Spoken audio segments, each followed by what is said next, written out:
আর সরাসরি যেদিকে আমরা নজর রাখবো এবার জি24 ঘন্টায় প্রথমবারের জন্য প্রতিক্রিয়া যে খবর পাচ্ছে সমীর গুহর স্ত্রী, তিনি আমাদের সঙ্গে এই মুহূর্তে রয়েছেন, সরাসরি নজর রাখবো।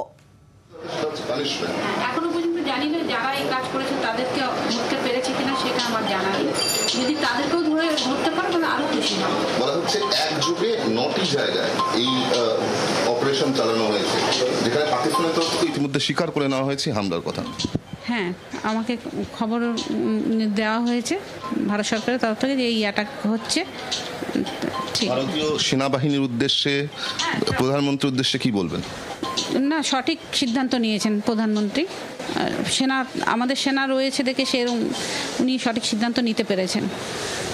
পরিবারের সবাই আপনারা কি একটু কোথাও হলেও দেখুন, আমাদের যে আমাদের সঙ্গে যে ইনসিডেন্ট হয়েছে এটা আমরা জীবনে ভুলতে পারবো না, কোনোদিনও ভুলতে পারবো না। কারণ হচ্ছে আমার চোখের সামনে ঘটনা এটা যে আমি কেন, যাদেরই হয়েছে তারা, আমার মনে হয় না কোনো জীবনে কোনোদিনও তারা ভুলতে পারবে এই ঘটনা।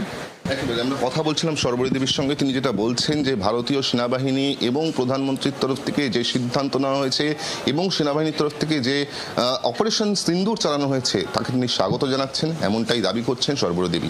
জি24 ঘন্টার জন্য ক্যামেরা দেবাশিস বটবেলের সঙ্গে বিক্রম দাস, কলকাতা। বাংলার আওয়াজ, বাঙালির আবেগ, জি24 ঘন্টা।